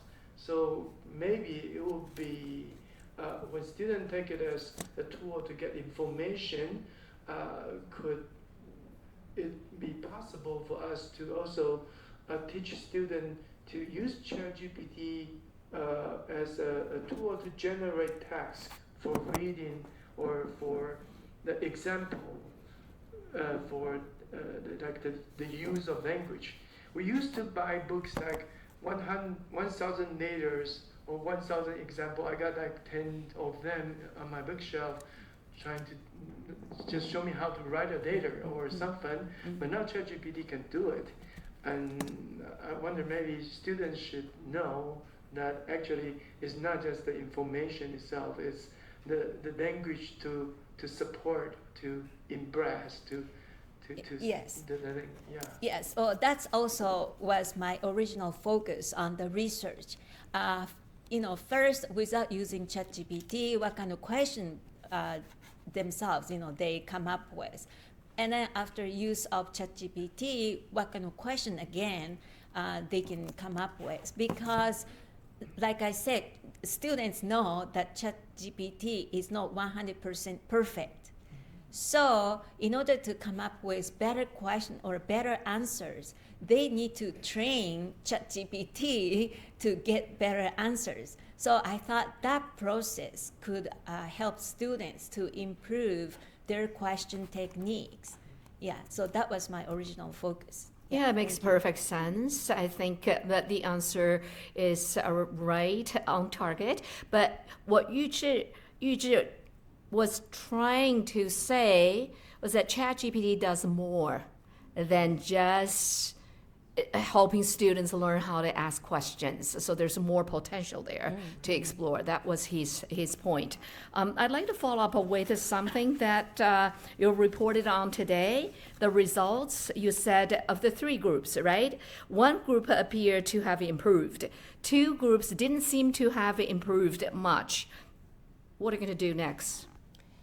Actually, there are some reasons to that because original schedule was that first students learn about the characteristics or history of Taiwanese and Japanese food culture, then engage with this discussion activity with ChatGPT to come up with their own new ideas for the International Food Festival. But because of this capstone project schedule, I had to do the discussion first without students giving them learning opportunities on Taiwanese and Japanese food cultures. So procedure was kind of the other way around from my original lesson plans. So students are not fully developed ideas on Taiwanese and Japanese food culture, but they had to do this discussion first. I see. So I think in saying what you're saying, you indirectly point to the fact that asking questions is not an isolated event. Yes. They need to have ideas. Yeah. They need to know what to ask and then how to ask questions. Right, so there's more than just asking a question, formulating a yes/no question or WH question, an open-ended question or a display question, what have you. I think having ideas is important to asking questions. So first of all, they need to know what to ask about. Right? Okay. Yeah. So the results, the differential results that you observed right now, either due to the practical time constraints or something else, actually was quite telling. And I think that feedback can actually be useful in thinking about how to move forward, how to continue to work with them to kind of help them with asking questions. And with that, I want to stop here because I also wanted to ask a question about that person from Canada who said, are your students asking questions? Yes. Why? Why should they ask questions? Should they ask questions in one way? Can they ask questions in other ways? Students are also different. Some people are shy. Other people they're more verbal. They like asking questions. What lies under not asking questions, but why should they ask questions? Isn't this a process as well? It's an emergent process as opposed to either or, asking questions or not asking questions, and to use that as a point of a reference to say, oh, your teaching is not successful because the students are not asking questions. They're not asking questions, perhaps they're not ready. Or some students are just shy. They have questions, but if you, as an instructor, provide a different venue for asking questions, like in an asynchronous discussion context, questions will emerge, right? Yes, but based on my open-ended questionnaire, many students were kind of shy or quiet, but also they are afraid of asking questions because if they ask questions, other classmates said, oh, you don't know that kind of answer, or that's what I'm saying. You know, there's a variety of reasons. Asking questions or not asking questions is not an isolated phenomenon. Okay, either they don't have the content or they do, or either personality-wise, they prefer not to ask in front of everybody, but it's not that they don't have questions, they would prefer to ask questions in a different context. Okay, thank you. How are we doing time-wise? We have 1.5 minutes. Okay, Sonia, take Perhaps away. Maybe I can add on a little bit of Professor Hans, what she mentioned about how we can engage students in the classroom. Asking questions or like verbally being responsive is one way, whereas when we are teaching the language in the classroom, let us not forget there are all kinds of other skills that we also want students to incorporate in their learning. Saying that how about letting them texting, right, using the feedback form that we are having for now. Probably not every one of us get us heard, right? But we can also, we are still working on that. We are working on the thought. We are being responsive. And then synchronous or asynchronous. So you can probably use the IRS system. The Google form is one of them, and there are many more of others. I am sure that you learn. That is how I think that we can engage students in all kinds of ways that lower the stake of their effective filter of using the language. That is probably the point that we are talking about here. The other question I would like to ask is that the question of your research is how could my students improve their question generating techniques by using ChatGPT? So looking at this question, I was thinking about like you are asking them to generate all kinds of different questions. Like some are asking for facts, where others are like conceptual questions, where other maybe like debatable questions, things like that. But here it's just like generating questions. So probably you can think about that, how you can elaborate on that. Yeah, great. Thank you so much, Sonia. I agree with you. Asking questions is just one manifestation of student engagement. You can't treat that as the only way of seeing whether students are engaged or not engaged. Thank you so much. So with that, let's move on. We have 3 wonderful presentations so far. That's we are learning a lot, and that is great. And 4, sorry. And then we are moving on to Dr. Hong Yuanlu, who's an associate professor in National Taichung University of Education, Department of English. Her topic is enhancing pre-class reading and comprehension in EMI, exploratory practice of flipped learning strategies. Welcome. Okay, thank you. Good morning, everyone. Okay, I saw the snacks already outside, but we don't have a break. All right, so it's my turn. Okay, so the title of my presentation is enhancing pre-class reading and comprehension in EMI courses. Okay, an exploratory practice of flipped learning strategies. So this is my capstone project, and it grew out of my a course that I've been teaching for the past 2 or 3 years. It's called English for Children. I'll talk about it later. Okay, and I have to, as you remember, I teach in a teacher preparation university. So my students are future classroom teachers, elementary school teachers. And I offer a lot of teacher preparation courses to pre-service, bilingual, and English teachers. All right, so I hope that my EMI course in this context, in a teacher preparation context, will offer ideas for your EMI courses. Okay, so the background, EMI expansion. So EMI is expanding rapidly worldwide, maybe because of the drive for internationalization. But I feel that EMI courses receive less attention in teacher preparation programs. All right, so I'm going to share my experience. And then dual competencies. Okay, I think that in my EMI class, students are not just learning the pedagogy courses through English, but they will be also learning how to teach through English from my demonstration. So it's a double focus. They are learning through English. It's an EMI course. But at the same time, they are seeing my example, how I conduct my EMI courses, so they can learn from my example. All right. And then the teaching context. This is the course I was talking about. This semester, we met only 3 times. So I have to be honest, I don't have any data. Okay. Week 1 is introduction, and then 2 times, and then my class is on Monday. So 2 national holidays, and then in 1 week I was in Japan, so we met only 3 times. Okay, it's a 2-credit elective in the elementary school teacher preparation curriculum. It is also an elective in English specialty endorsement curriculum, and it is also an elective in the bilingual teaching endorsement curriculum. All right, so my students will be teachers teaching English or teaching bilingual lessons. All right. Okay, the puzzle. Okay, limited contact time. We meet only 2 hours a week. All right, and it's difficult because I want to increase the amount of English, but at the same time, I don't want to sacrifice any content learning.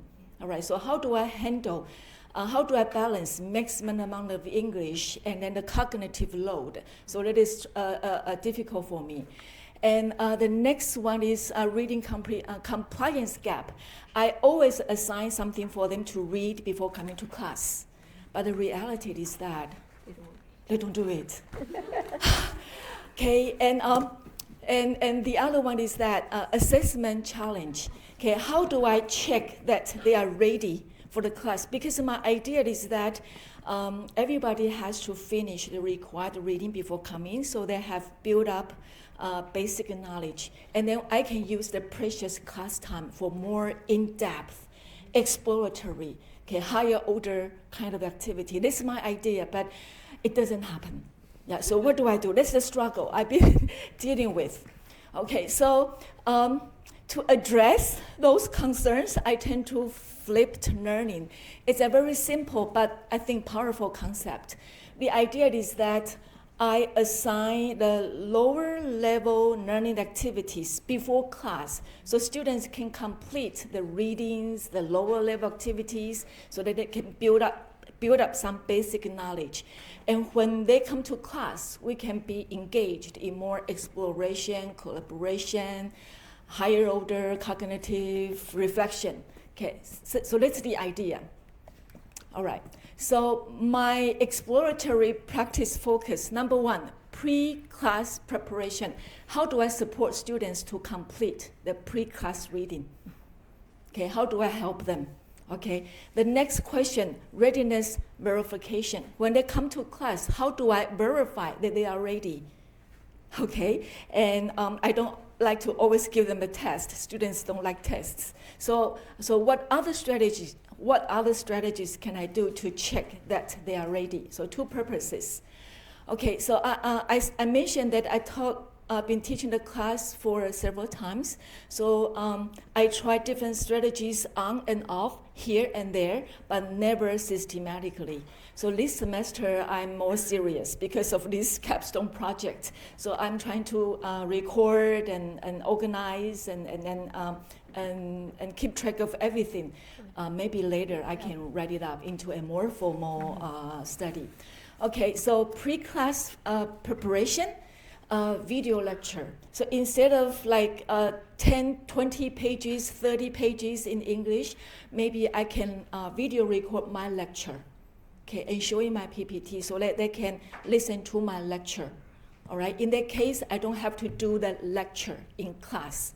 All right. Another one is AI audio podcast. I can use Notebook LM and create a podcast so that they can listen anywhere, anytime they like. All right. And then visual organizers and guiding questions are powerful reading comprehension strategy that I can prepare for them. Right. And then readiness verification. I used to do quick quizzes. I call them QQ. It sounds very cute, but my students hate it. What is QQ? QQ is like 5 quick questions, okay? And then it's very direct, okay? Based on the score, I know right away who has done the reading. Okay, it's very easy for me to do. With AI, I can generate the quick quiz questions very easily, but my students don't like it. But I try to do it like 1 or twice in a semester. They will be scared. Okay, they will know that I'm serious. You really have to do the job. I don't do QQ every week, but I do it once or twice a semester to show them you have to do your job as a student. Gamified reviews, so I use Kahoot. Is a competition, and based on the score, I know who has done their job. Reflected responses, they can write entry ticket reflective questions. So based on the reflective question responses, I know who are ready, who is not. And also based on the responses, they can do follow-up discussion. They have something there for them to do more in-depth discussions. And peer teaching.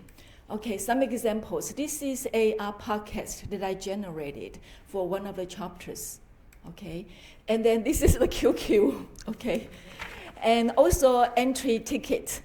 Okay, in one sentence, write down the main idea of the reading. All right, share one quote that resonates with you.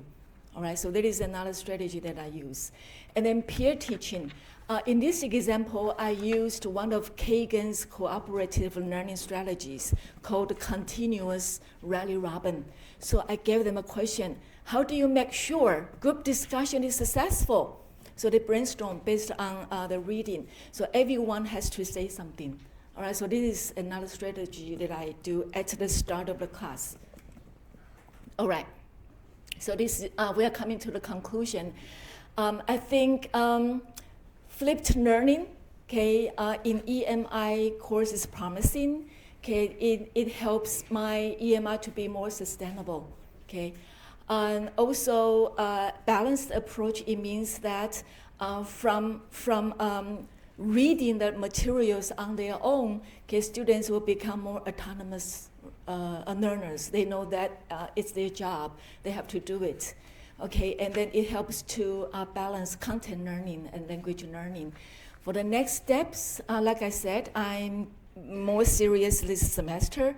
Okay, I think that based on these reports, I put things together. I might want to write up a more formal 教育部教学时间计划, okay, which is still in, I don't know, 2 months, okay? Huh? In 2 months, right? 2 months, yes. Okay, takeaway, a key takeaway, when thoughtfully implemented with appropriate scaffolding, flipped learning can transform EMI challenges into opportunities for enhanced engagement, autonomy, and pedagogical effectiveness in teacher preparation programs. Thumbs up! On the spot. Okay. Okay. Thank you so much. Please take a seat. Okay, go back to now my it's the seat. Q&A. First of all, I agree with you. Flipped reading, flipped learning or instruction is one of the strategies that everybody should be considering, because you're operating in an English as a foreign language environment where contact hours of instruction are always limited. So through doing flipped teaching, students continue their engagement with a language. And coincidentally, this is not the only presentation on flipped teaching this afternoon. We have, is it this afternoon, Meng Xian's work is also very similar in terms of bridging the gap between what happens in the classroom, what happens outside the classroom, and how to fill that gap. So it's good to look into flipped reading, okay? So with that, questions? Yes, please. Thank you for your presentation. Well, and what a coincidence. Yesterday I just attended another workshop talking about the reading, because we know that a lot of students, actually more than 50%, they won't read before. So like using the Note LM, you said that, right? Because we can translate all the slides or the handouts into either the summaries or even the podcast. Or in our mind map. Yeah. And so, did you give the students kind of like a poster survey, like using the podcast or something, where they really help them to understand the content in a short or limited time? And also the second that you mentioned about the peer teaching, which is like a trend recently, like a peer socialization. So I also like to have my students to teach not themselves, but teach to their teammates or the classmates. So do you also have like a survey or some statistics, like after after doing the peer socialization or peer teaching, will they really learn that certain assigned materials more effectively, or? Thank you. Okay, that's what I will do for my MOE teachers practice research. This is what I will do. Yeah, like I said, we met only 3 times this semester, so I haven't got a chance to collect any data. But that's my idea. I want to have good teaching practice, and I want to also show the effectiveness of such strategies. So I will do that. Thank you. Thank you. Now I would like to invite Mike to say a few words about giving students homework. I expected you were going to ask me to say something.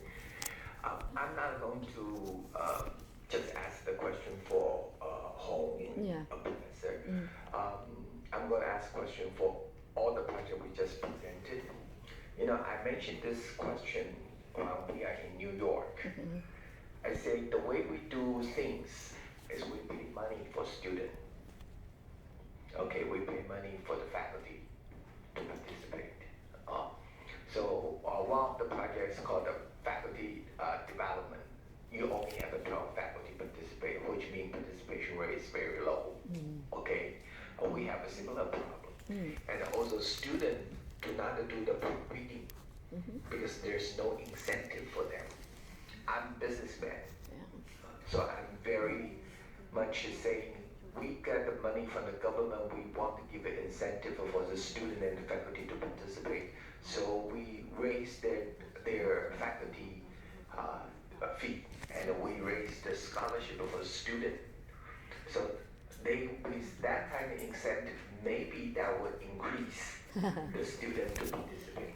Okay. I'm not talking about small amount of money, I'm talking about each student, they might get $6,000 per semester for taking 9 EMI course and do the job as the faculty require. Right. Okay, we give each faculty 20,000 NT dollars per semester per course. So like myself, I teach 3 courses in EMI, I can get $60,000 additional. Okay, so faculty would like to participate. Okay, so faculty like to participate, students like to participate. And also we offer the English corner. they participate all kind of English corner, they improve their English. And so I think one of the things we should use, and also I think MOE also asked us, some of the EMI money should be used to the student directly. So maybe that's one of the solutions I think we can do right now. That's what we're doing. Thank you, thank you. And what you said, Mike, also reminds us, and here's someone who has expertise in finance, whose primary prism is money. Funds, use those to kind of as an incentive. I mean, there's nothing wrong with that. That's definitely one of the strategies. And how much funding is available for EMI instructors and students is indeed a reflection of the institutional support for this undertaking. With that, we still have a few minutes, is that correct? Let's invite Wenli to say a few words about pre-reading. Or technology-wise, can I put the focus back onto the design? Because me personally, I love using the flipped classroom approach. Yeah, I like the power of that to truly combine, the practice in class and after class. But from my personal experience, it will be like once you see this big array of items and now through the learning management system to students, on the teacher side, we feel quite satisfied and happy about what we have done.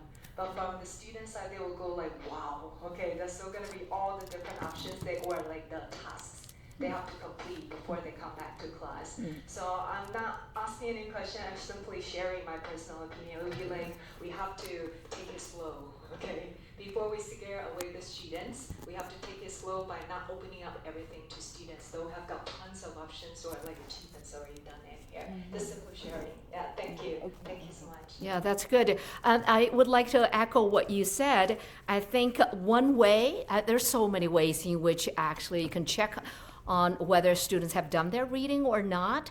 But most importantly, what you need is a accountability mechanism in place in one way or another. So if you give students work to do, you need to be serious about it by giving students time to report back on what they have done. And checking on students' comprehension in the classroom in one way or another, whether using technology or doing something else, you as the instructor should be concerned about two questions. One is how much comprehension has taken place, right? What level of comprehension it has occurred? Yeah, those are substantive questions. Depending on what you see in terms of those two questions, you may have to just on the spot make adjustments to your teaching plan. Because if your teaching plan is built on the assumption that students have already read or they have achieved a certain level of comprehension, if that's the case, and then if the reality tells you that half of the class haven't done their reading yet, then you need to give them time. Stop doing everything else. Give them the time to read in class. Yes, that's right. Time? 1 minute. 1 minute. Anybody else? 1 minute. Qingying, 1 minute goes to you. Actually, I also teach English for children too. And I think because the students, they have the future purpose. So they got to know what is the proper way for them to adopt those skills.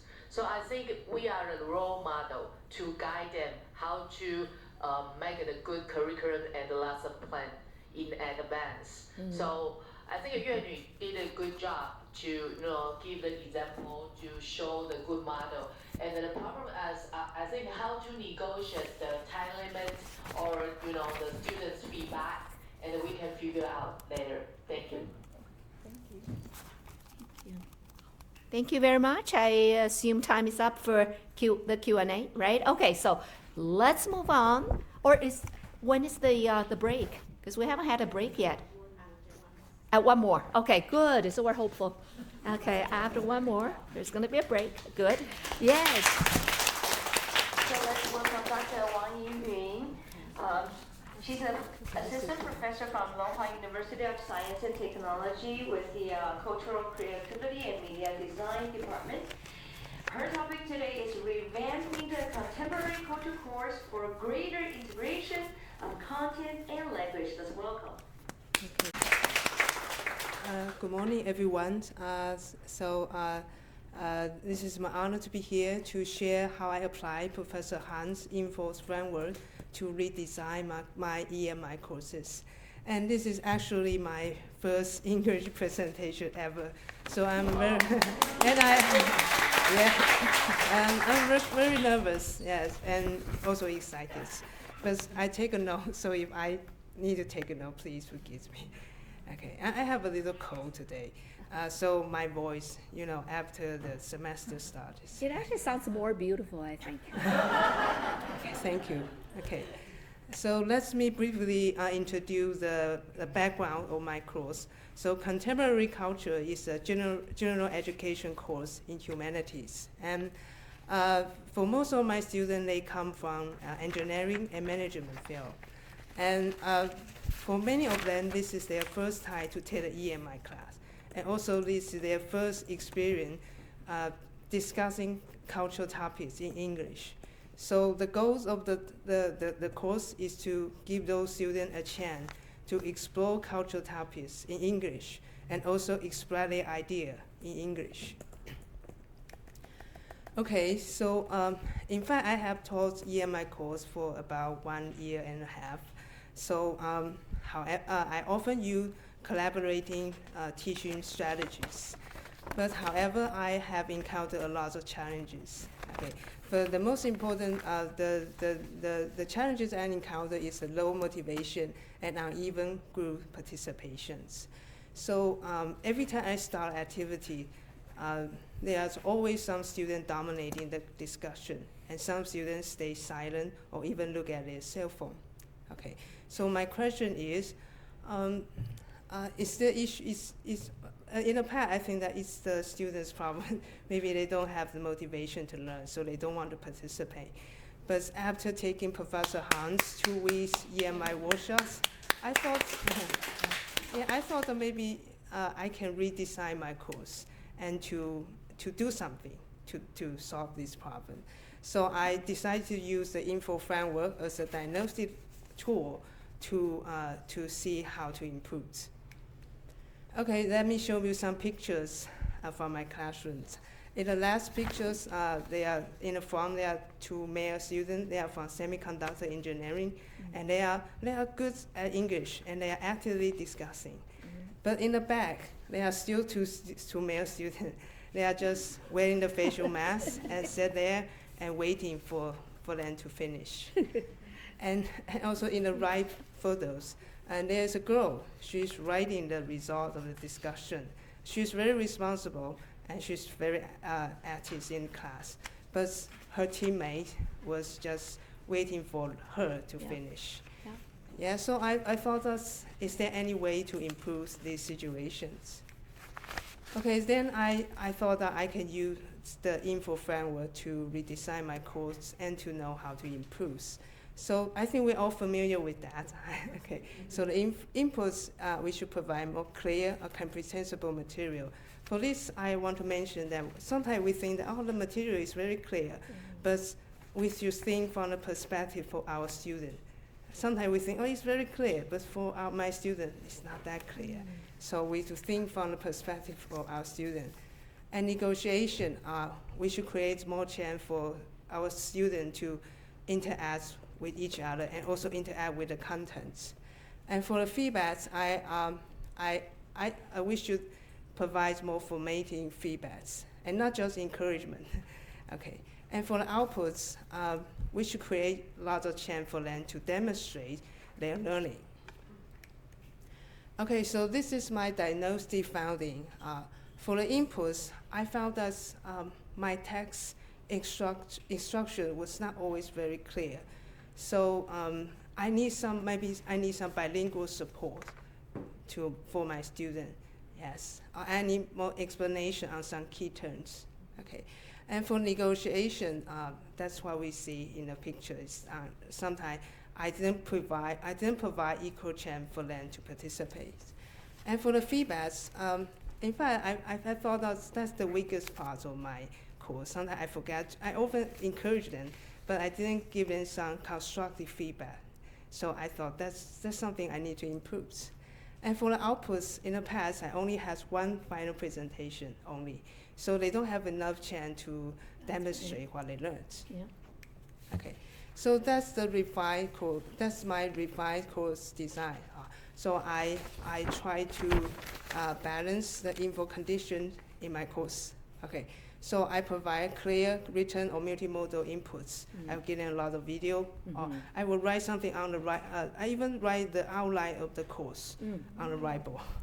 And I give them structured negotiation. I will assign specific role and they rotate. That's right. And then I will give ongoing feedbacks. And I will do the peer feedback session.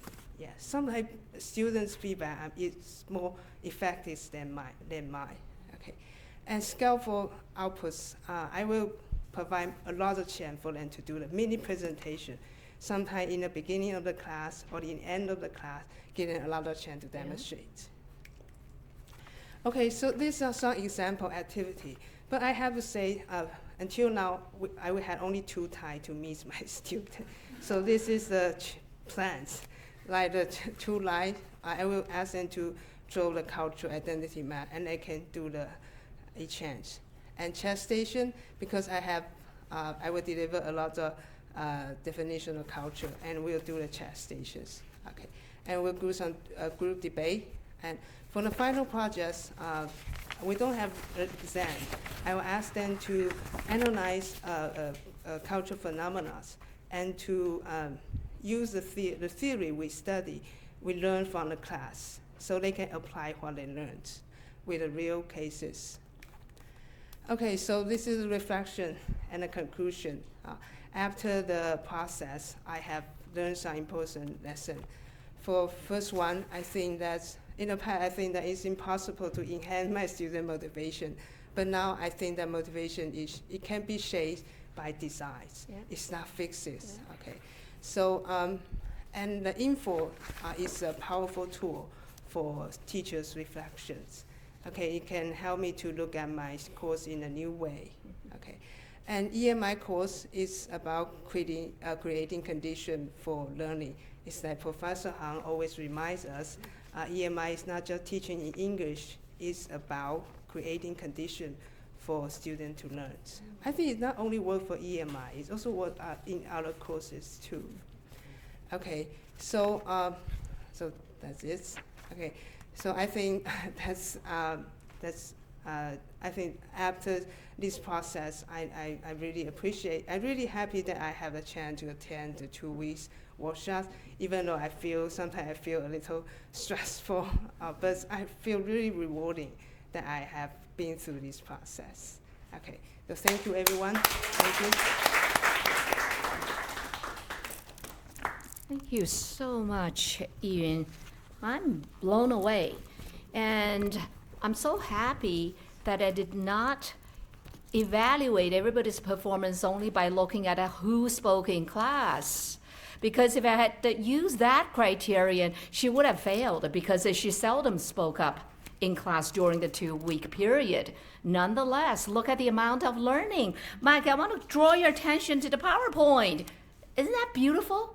Very concise, very few words, and yet she got her ideas out, conveyed to us in such an effective way. One thing that I want to bring everybody's attention is we're here to give presentations about what we can do for our students.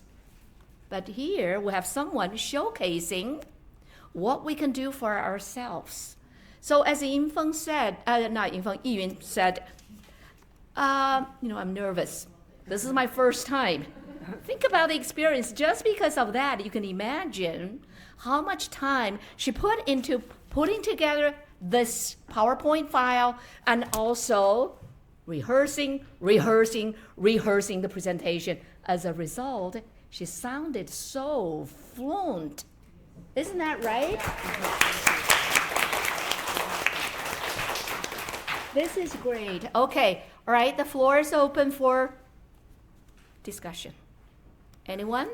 Let's see. Can we hear from Meng Xian?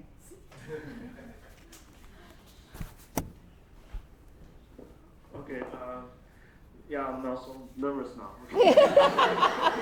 Okay, it's my first response to this. That's right.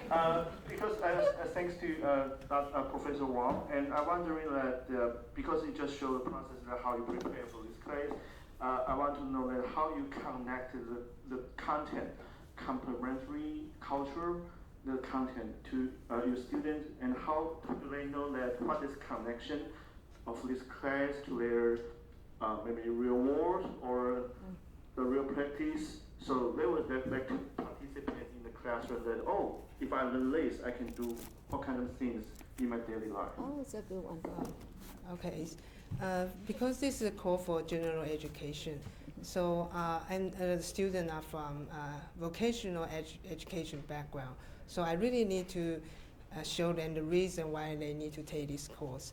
And because they are from engineering field, and I told them that they have a lot of potential to work abroad. Right now, I think it's a very potential. I thought that I will say this reason in front of in the beginning of the class. I thought that you are very potential to work abroad. So if you have chance to work abroad, you need some connection with the local people, and the culture, contemporary culture, could be a soft power for them. So they need to how to promote their cultures with their foreigner colleagues. So this is the bridge. This is the ability they need to learn. Mm-hmm. Because most of the students they take this course, they are a little confident with their English, and they want to go. Maybe they want to go abroad or travel abroad. Mm-hmm. So I thought that they need to know how to introduce our own culture in English, and it can be very helpful for them. Okay, that is my. So I just mentioned, for example, maybe you can provide a series of scenario to students for this class one. Okay, today you want to introduce your country to foreign people. So how would you like to use these terms or others? Okay, and the class two, maybe you can say, okay, if you just go abroad, okay, you need to just have a travel maybe in Korea. So what kind of terms or questions that you might to ask? So maybe if you just provide some of these scenarios, students might know, oh, in these scenarios, I need to think that of what problems that I have, and I need to just conceive some solutions to solve these problems. Maybe, yeah. Yeah, yes, I do these kinds of discussion in my class. Mm-hmm. Yeah, I will ask them to imagine the scenario, and it's a kind of discussion. And if you want to introduce our own culture to foreigner, what will you choose? And they will do a group discussion, and then there will some cultural phenomena will come out, and then that will be the topics of our discussion or our lessons. Okay, yes, that's something. That's great. Thank you, thank you. Now let's invite Hui Chun, to say a few words. I was wondering, how did you find out your missing point, like the previous design? How did you find out, examine your course and find out the weakness? Okay, thank you, Hui Chun 教授. I just used the info framework. I would like for the inputs, I will examine each now I divide my course into some models, and I thought that sometimes input is the material we deliver in class. Correct. And whether it's an article or the PPT, I will examine it if it's effective or it's comprehensible, or it is clear. It's something like that. It's very simple. I just read my PPT, and I will find some problems. So you put yourself in the from you read your material from this student from students. Yeah, something like that. Yes, yes. Because it's very hard for us, like when we have years of teaching experience, it's so hard for us to look at from students' perspective about what we have prepared. That's true. That's very true. Time-wise? 5 minutes? 5 minutes? Okay, Ashley? Thank you so much, Professor Wong. I thought, to echo other sentiment, this was really an outstanding presentation and incredibly clear. What I'm focusing on is the question, is the issue motivation or course design? And my initial note was, I don't think it's sort of either or. I'm thinking about motivation at different levels. For instance, we have English motivation, course-specific motivation, or even more specifically, task motivation. But then I noticed that at the end, he wrote motivation is shaped by design, and that it's not fixed, right? So I really appreciate how you see motivation as sort of this dynamic process attached, influenced by the environment that the learners are in. So I just really wanted to sort of commend you for recognizing that. And I think it seems as though by improving the course design, I would speculate that it may have a direct impact on the students' motivation. I wonder if that's something, I know you said you only had a few classes, but if you've noticed a change in the students' motivation since sort of tweaking your course. Thank you. I do the questionnaire in the beginning of a class. Yeah, I do, but because we only meet 2 times. Right. So Right. So there's I don't have chance to analyze. Yeah, but that's something you could look into later on. Yeah, looking at the level of motivation. Has it gone up or has it gone down? Okay. Thank you, Ashley, and thank you, Yun. I believe we have time for another question or two. No one wants to take it, so here we go. Yingfeng.